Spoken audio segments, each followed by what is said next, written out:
अरे हाँ, वो मेरा बात हुआ, वो सुबह मिल नहीं पाया ना, बस वही बोल रही थी। और ये क्या है तुम्हारा वही लगा रखा है, अभी तक लगन नहीं हुआ मेरा और उसका। तो भाव नहीं हुआ तो हो जाएगा ना। आई, जो महेश अंकल ने चॉकलेट दी थी ना, वो मुझे दो ना। चॉकलेट चाहिए तुझे? देती हूँ।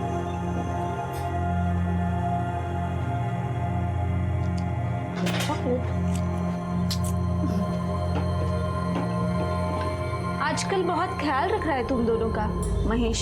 अच्छा लगता है मुझे महेश, हम दोनों का बहुत ख्याल रखता है। इतना ही ख्याल रखता है तो उसके घर क्यों नहीं चली जाती, यहाँ पे क्यों पड़ी है?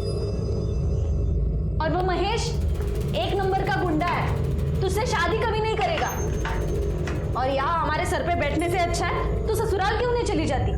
वहां जा, अपना और अपनी बेटी का हिस्सा मांग। अगर काय बोलती है तू? बहन है वो मेरी, यहाँ नहीं रहेगी तो कहाँ जाएगी? कहीं भी जाए, हमारे घर से निकल जाए, हमें चैन से जीने दे।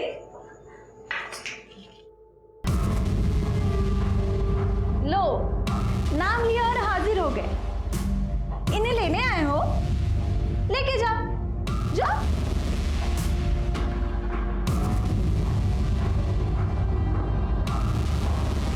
तू टेंशन मत ले, एक दिन लेने के लिए भी आएगा मैं। तब तक इनके यहाँ रहने से तुम लोगों को तकलीफ नहीं होनी चाहिए, क्योंकि प्रतीक के बाप का घर नहीं है, सिर्फ वृंदा के बाप का भी घर है। देख भाई, ऐसे कुछ नहीं है, बहन है वो मेरी। चुप कर। अगर मेरे को पता चला कि तुमने वृंदा को और प्राची को तकलीफ दी है तो इधर आना जाना लगा रहता है मेरा। तुम दोनों का बराबर हिसाब करेगा मैं। चलता हूं वृंदा।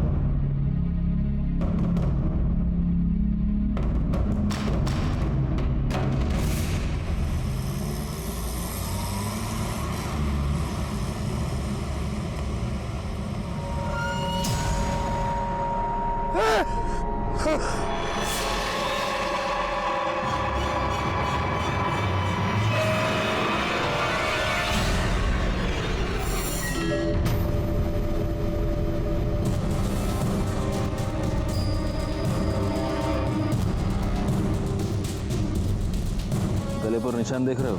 इसको भी गला घोंट कर मार दिया गया है। मतलब चांसेस है कि ये भी प्रोस्टिट्यूट हो सकती है। अगर ये है तो फिर ये कोई ऐसे सीरियल किलर का काम है जो सिर्फ प्रोस्टिट्यूट्स को अपना टारगेट बना रहा है। मगर वो इन्हें मार क्यों रहा है? क्या मोटिव हो सकता है?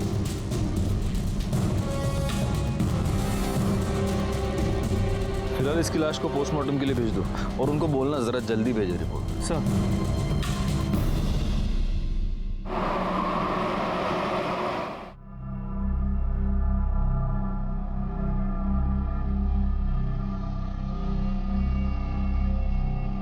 मंग्या की आई कह रही थी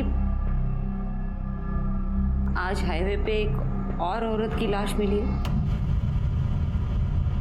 चांदनी, हसीना और अब पिंकी। ऑफ कोर्स ये इनके असली नाम तो नहीं होंगे। 3 प्रोस्टिट्यूट्स का मर्डर हुआ है और वो भी हाईवे पर जहां कोई सीसीटीवी कैमरा नहीं है। बहुत ही प्लानिंग से ये सब कर रहा है गायकवाड़।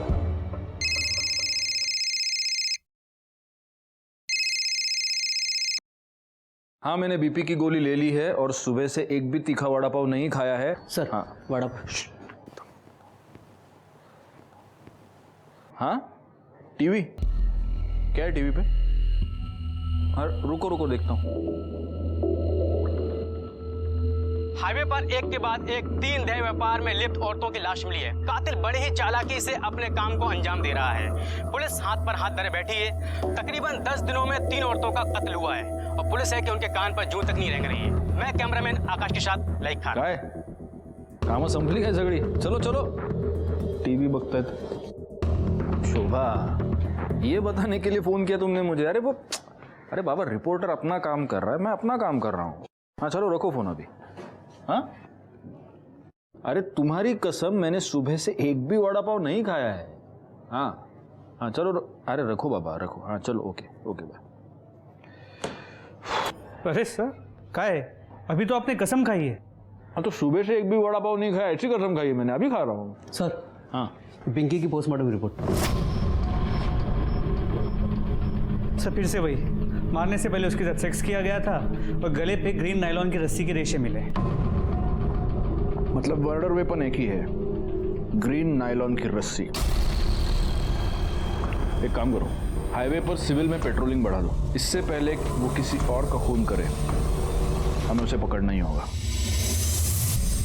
तू भड़क क्यों रहा है? अरे भड़कू नहीं तो और क्या करूं? तू काम पे लग गई और मेरे को मालूम तक नहीं।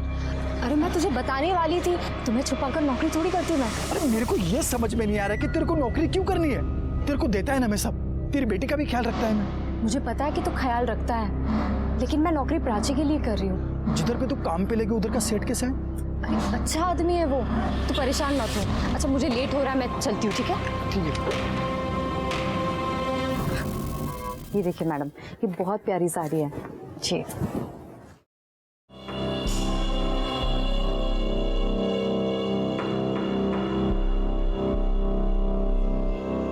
अब पैसे काउंटर पे दे दीजिए।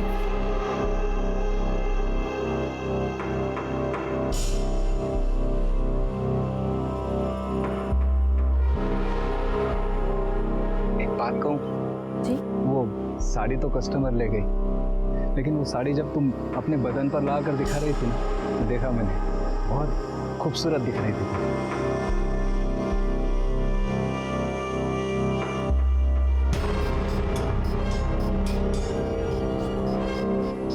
वैसे सोचता हूँ वैसी सेम साड़ी तुम्हें गिफ्ट दे दूँ, पर अगर मैं तुम्हें साड़ी गिफ्ट दूंगा तो तुम्हें भी तो मुझे कुछ देना पड़ेगा ना, समझ रहे हो ना? पगार भी बढ़ा दूंगा।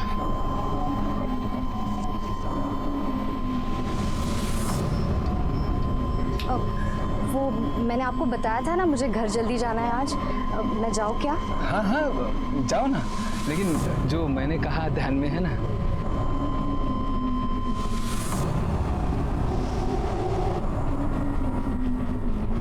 महेश, कितने बार बताऊं मैं तुम्हें, उस सेठ के साथ मेरा कोई चक्कर नहीं है। मैं बस अपने काम से काम रखती हूँ। देखा तेरा काम से काम में, कैसे दांत फाड़ फाड़ के हंस रही थी तू। वो कुछ नहीं है महेश। वो खुश था क्योंकि मैंने आज सेल अच्छी की थी। वो बस मेरी तारीफ कर रहा था। देख, तू अगर मेरे को धोखा देगी ना तो मैं महेश, मैं तुम्हें धोखा क्यों दूंगी? मैं हमेशा तुम्हारे साथ रहूंगी, कहीं छोड़ के नहीं जाऊंगी तुम्हें। सच्ची? हाँ।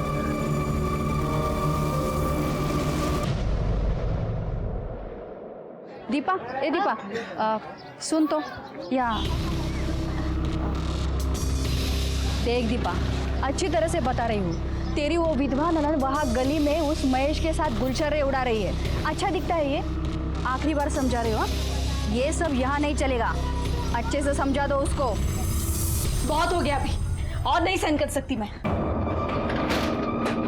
बहुत सहन कर। दीपा, अरे मेरी बात सुनो, इतनी छोटी बच्ची लेके कहाँ जाएगी ये?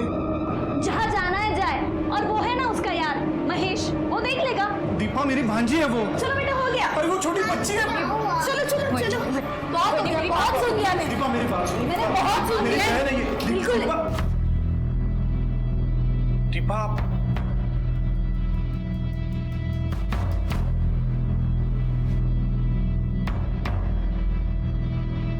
अरे राजू, भाऊ, ये राजू है, महेश के ठेले पे काम करता है। हाँ हाँ, क्या है राजू? वो क्या, वो भाव ने अभी प्राची के लिए ये गिफ्ट खरीदा, तो उन्होंने बोला कि ये दे देना, ये चॉकलेट भी दे देना और बड़ा पाव भी है प्राची के लिए।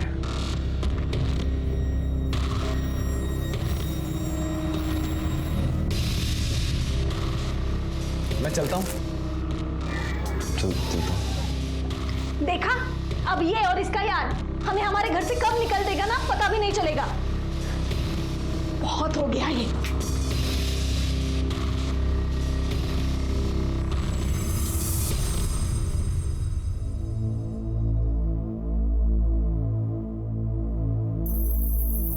देखा है वृंदा को?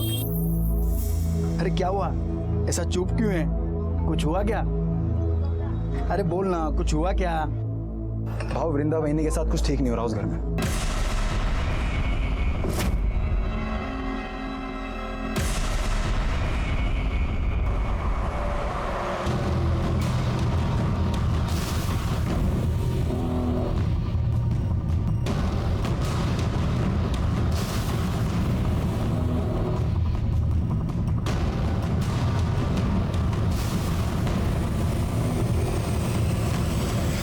कितनी अच्छी फिल्म थी ना। हाँ। कितने दिनों बाद ऐसे बाहर निकले हम लोग। कितना अच्छा लग रहा है। वरना तुम्हारी बहन, उसने तो जीना हराम करके रखा है हमारा। तुम क्यों सोचते हो उसके बारे में ऐसे? महेश, अरे मार क्यों रहा है उनको? अभी तो सिर्फ थप्पड़ मारा है, इसके आगे सोच भी नहीं सकता कि मैं क्या करेगा। समझा दे तेरी बाइकों को कि अगली बार वृंदा के सामने ऊंची आवाज में बात हुई की ना, काट के इधर ही गाड़ देगा मैं तुम दोनों को, समझा ना?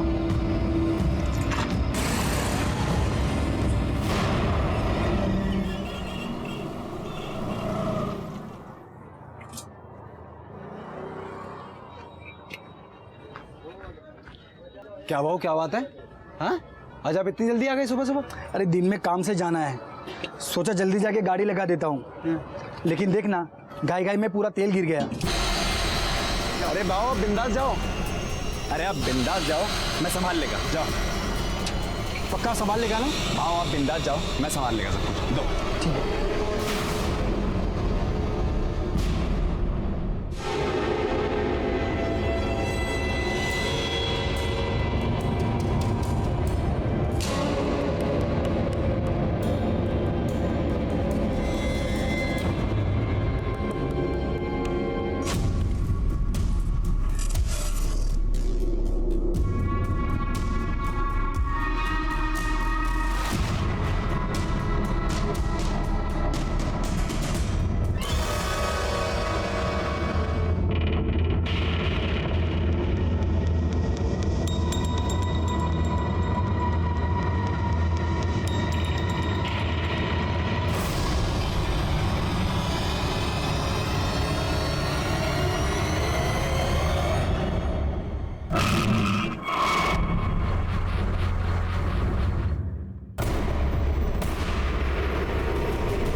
एनजीओ वालों को इन्फॉर्म करो कि बच्चे को लेकर जाओ। सर क्या लगता है उसी सीरियल किलर का काम होगा?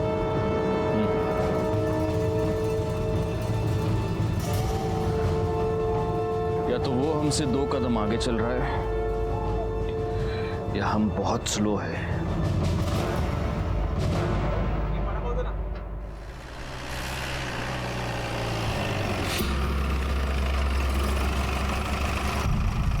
क्या हुआ सर, यहाँ क्यों रुके? दिमाग काम नहीं कर रहा। वडापाव खाते गायतोंडे सगळ्यांसाठी वडापाव सांगा। हां, आणि माझ्यासाठी एक्स्ट्रा चटणी आणि मिरची। अरे सर आप ये क्या कर रहे हैं? आपके लिए वड़ा पाव मना है, वो भी तीखा। मेरे लिए थोड़ी है, तुम्हारे लिए मंगा रहा हूँ। आओ। वड़ा पाव बन। हाँ, और एक में थोड़ा ज़्यादा चटनी डालना और मिर्ची भी देना। हो सर, ठीक है।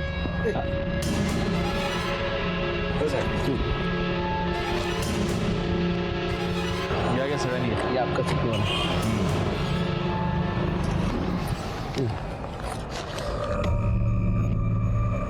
गायकवाड़, इस औरत के गले पर जो रस्सी के निशान थे उसमें भी अगर हमें वो ग्रीन रस्सी के ट्रेसेस मिलते हैं और अगर इस औरत के साथ भी मारने से पहले सेक्स किया गया है तो ये कंफर्म उसी सीरियल किलर का काम है। और शायद इस सीरियल किलर को पता चल गया कि हमने ये सायन पनवेल हाईवे पे पेट्रोलिंग बढ़ा दी, इसलिए उसने अपना अगला शिकार ये पनवेल खपोली हाईवे पे ढूंढा है। लेकिन अगर ऐसा है तो इसका मतलब ये कि वो आदमी यहीं का आसपास का लोकल आदमी है, इसीलिए उसे हमारी हर मूव के बारे में पता चलता। पैसे दिले? उसे छोड़ेगा नहीं मैं, नहीं छोड़ेगा मैं। चुप, घेऊन जायला। नहीं छोड़ेगा मैं, नहीं छोड़ेगा मैं। मैंने पहली बार वृंदा में ही देखा कि माँ क्या होती है। उसने अपनी इज्जत भी संभाली और अपनी बच्ची के लिए खड़ी भी रही। मैं बोला उसको सब खर्चा दूंगा मैं, फिर भी अपनी बेटी के लिए उसने नौकरी की और उस हरकत गिरिश के वहां वो नौकरी पे लग गई। इतनी अच्छी लगती थी वृंदा तो उसको मारा क्यों? मैंने नहीं मारा साहब उसको, लेकिन जिसने भी मारा होगा ना साहब उसको नहीं छोड़ूंगा मैं। अच्छा, तो उसका भाई, उसकी भाभी सब झूठ बोल रहे हैं। तू वृंदा को परेशान करता था, उसको धमकी देता था। मैंने वृंदा को धमकी नहीं दी थी साहब। मैंने प्रतीक और दीपा को बोला था कि उसको परेशान ना करें। मैंने तो वृंदा को सिर्फ इतना ही बोला था कि किसी के भी साथ ज्यादा हंसने बोलने का नहीं। अच्छा, क्यों नहीं हंसने बोलने का? मतलब तू कुछ भी कर सकता है, वो कुछ नहीं कर सकती, क्यों? ऐसा नहीं है साहब, दूसरों का छोड़ो, मैं वृंदा को हाथ भी नहीं लगाया था, और शादी से पहले साथ में सोना तो दूर की बात, अरे मैं तो प्यार करता था उससे, शादी बनाने का था, इसीलिए उसके घर पे मैं उसका हाथ मांगने के लिए गया था, लेकिन मेरे पहले वो वहां पे मरी पड़ी थी।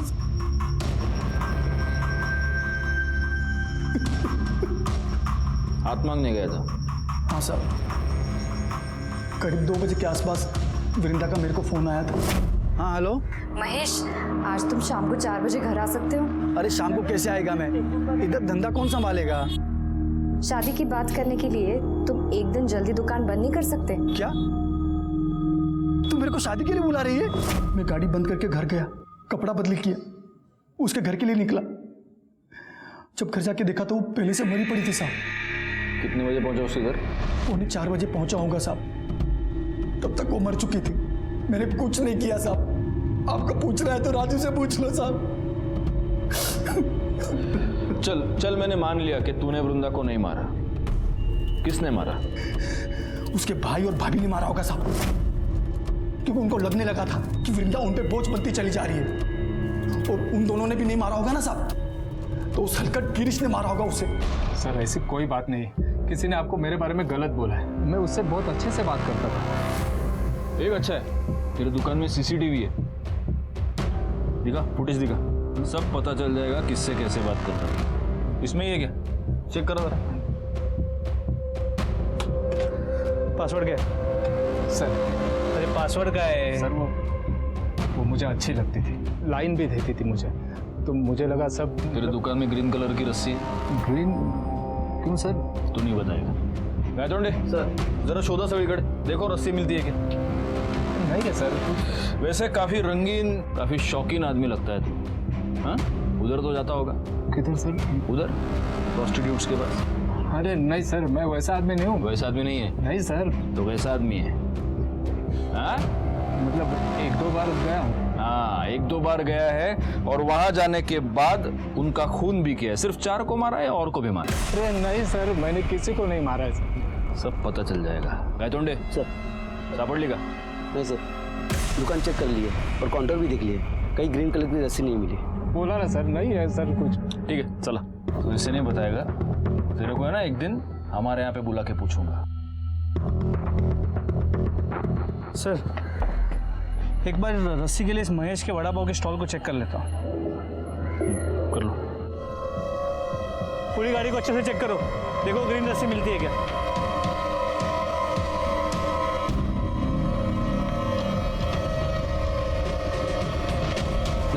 नहीं है सर। सर, वृंदा की पोस्टमार्टम रिपोर्ट, इसके मुताबिक वृंदा के गले पे भी नायलॉन के ग्रीन कलर के रस्सी के ट्रेसेस मिले। मतलब हो सकता है कि ये भी उसी सीरियल किलिंग का हिस्सा हो। लेकिन वृंदा तो प्रोस्टिट्यूट नहीं थी, और उसका मर्डर हाईवे पर नहीं, उसके अपने घर में हुआ है। जी सर।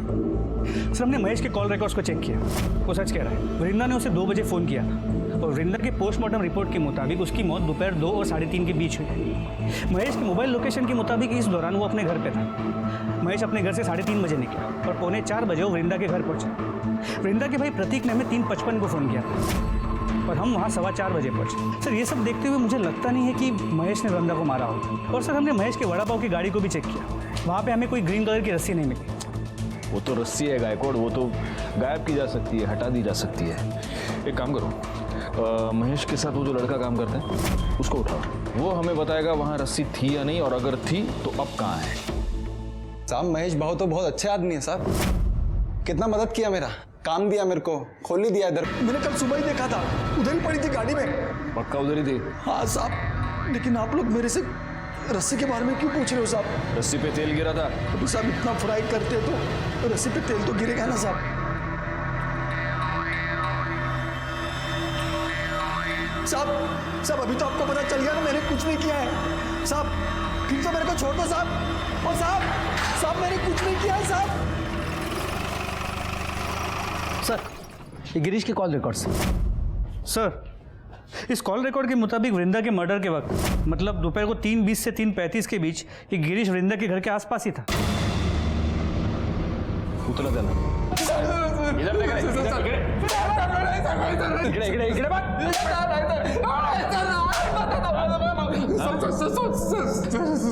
सब सच बता रहा हूँ सर. बोल. मैं कल गया था वृंदा के घर सर. हाँ. उससे माफी मांगने गया था और उसे वापस जॉब के ऑफर देने, क्योंकि वो मुझे अच्छी लगने लगी थी. उसको मिस कर रहा था सर मैं. पर मैं जब उसके घर के पास पहुंचा तो मैंने एक आदमी को वहां से भागते हुए देखा. दरवाजा खुला था सर. जब मैं अंदर गया तो देखा वृंदा जमीन पर मरी पड़ी है. मैं बहुत डर गया था सर, इसीलिए पहले झूठ बोला. मिर्ची लेके आओ. मिर्ची. ये अभी मिर्ची खा के ही सच बोलेगा. अरे सर आप मिर्ची क्या, मुझे गोली भी मारेंगे तो मैं यही बोलूंगा सर, क्योंकि यही सच है. तूने किसी को भागते हुए देखा? किसको देखा? हाँ, वही आदमी था जिसने तेरे साथ झगड़ा किया था वृंदा के ऊपर से? नहीं सर, कोई दूसरा था. अरे दिखता कैसे था बोलना. सर 24-25 साल का आदमी था. लंबी नाक की पतली दाढ़ी थी सर. दुबला पतला था. ये था? हाँ सर, यही था.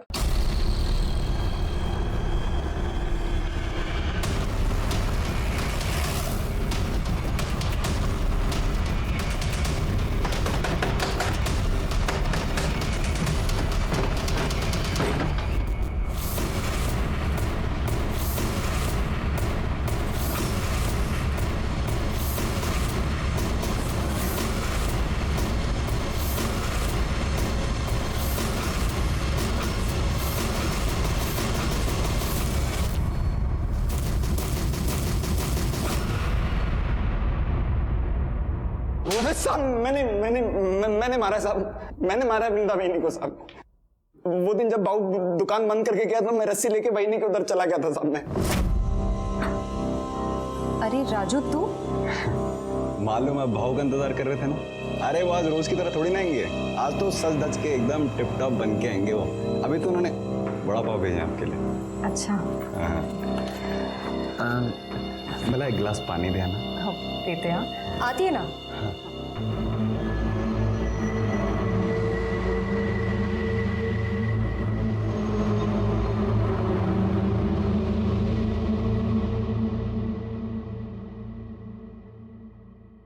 अरे ये कहाँ गया?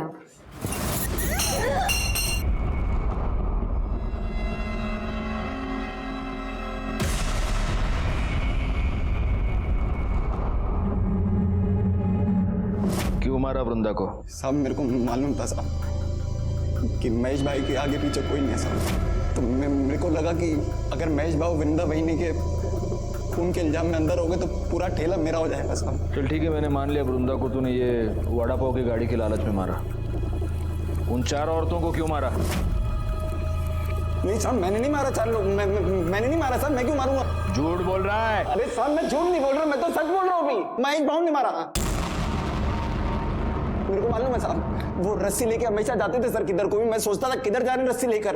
एक दिन तेल गिर गया उसके ऊपर. साहब वो निकले, मैं उनके पीछे पीछे गया और मैंने अपनी आंखों से देखा था. उस दिन मेरे को मालूम चला था कि हाईवे पे जितनी भी ये धंधे वाली मरी है उनको भाव ने मारा. मेरे को तभी आइडिया आया साहब. मेरे को लगा कि मैं उस रस्सी से मैं. अरे तो तेरे को ये आइडिया नहीं आया कि अगर तू ये बात हमको बताता तो महेश वैसे भी अंदर जाता, फिर सारा धंधा तेरा हो जाता? ये समझ में नहीं आया तेरे को? साहब मेरी मद्दी मारी गई थी. मैं साहब मेरे को लगा कि हो जाएगा. मैं पागल आदमी, गरीब आदमी, मेरे को लगा साहब. मैं सच कह रहा हूँ साहब.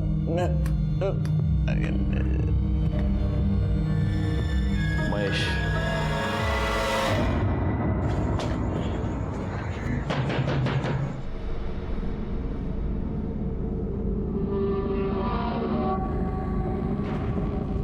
मेरे को मालूम था ये दिन जरूर आएगा, पर महेश कभी मेरी बात सुना ही नहीं.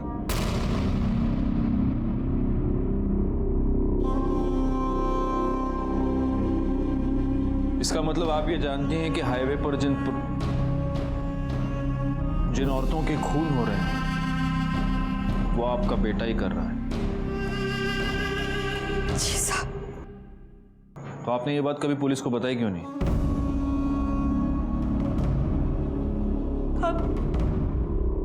बेटा है मेरा, से बता दे।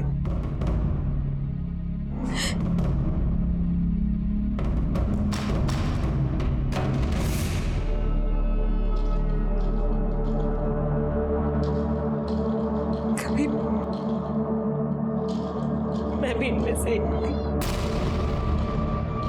महेश को मालूम चल गया, तब से मुझसे नफरत करता है। क्या कर रहा है महेश?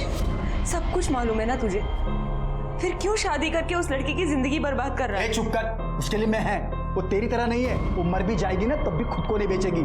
और एक तू है, चल जान देना, तू क्या समझेगी साली? तू हमेशा मेरे को बोलता रहता है ना, हाँ? पर तेरे को मालूम है कि मैंने धंधा काय को शुरू की? अस्पताल में था, डॉक्टर बोला अगर इसकी जान बचाना है तो इंजेक्शन लगाना पड़ेगा। बहुत महंगा था इंजेक्शन, मैं नहीं खरीद सकती थी। अरे मैं ये नहीं करती ना तो तू मर जाता। अरे तो मर जाने देती, धंधे वाले की औलाद तो नहीं बुलाते मेरे को। इन सबको भी मेरी ही वजह से मारता है। आपसे नफरत करता है मतलब वो सेक्स वर्कर्स से नफरत करता है, इसीलिए ये सब कर रहा है। आपने उसे छोड़ा तो वो आया था घर। क्या कर रहा है? कपड़े काय को भर रहा है? किधर जा रहा है? जा रहा हूं मैं, लेकिन तू ये मत सोचना कि तेरी जात वाली को मारना बंद कर दूंगा मैं। जब भी कभी मेरे को लगेगा ना कि पुलिस मेरे तक पहुंचने वाली है तो उससे पहले तेरे को पक्का मारेगा मैं। तू आखिरी होगी। मतलब वो आपको, अपनी माँ को मारने आएगा? अगर बोला है तो जरूर आएगा।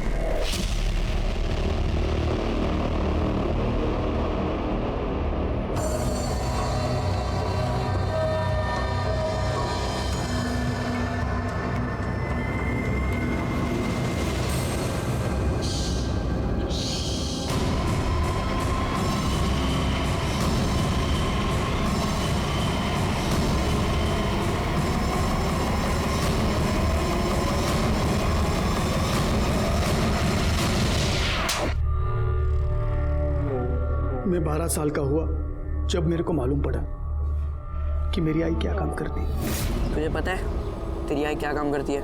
तेरे घर पे कपड़े और खाना लाने के लिए पैसे कहाँ से आते, कभी सोचा है? क्योंकि तेरे तो बाबा भी नहीं है। मुझे इतना पता है कि मेरी आई काम करती है, तो फिर काम करके ही आते होंगे। देखना है तुझे? चल तुझे दिखाता हूँ।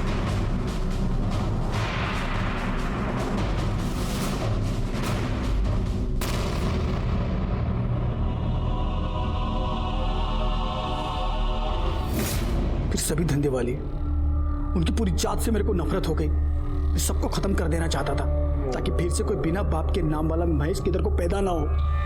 फिर मेरे को वृंदा मिली, मेरे को लगा सब लोगों की माफी मेरा भी एक नॉर्मल लाइफ हो सकता है, पर राजू ने वो भी खत्म कर दिया। आखिर ये केस सॉल्व हो गया और सीरियल किलर महेश को पकड़ने में हम कामयाब हो गए। बड़ा दुख हुआ उन बेकसूर औरतों के लिए जिन्हें महेश ने मार दिया था, क्योंकि भले ही महेश की अपनी एक दुखी कहानी थी, लेकिन उन औरतों की हालत भी कोई बहुत अच्छी नहीं थी।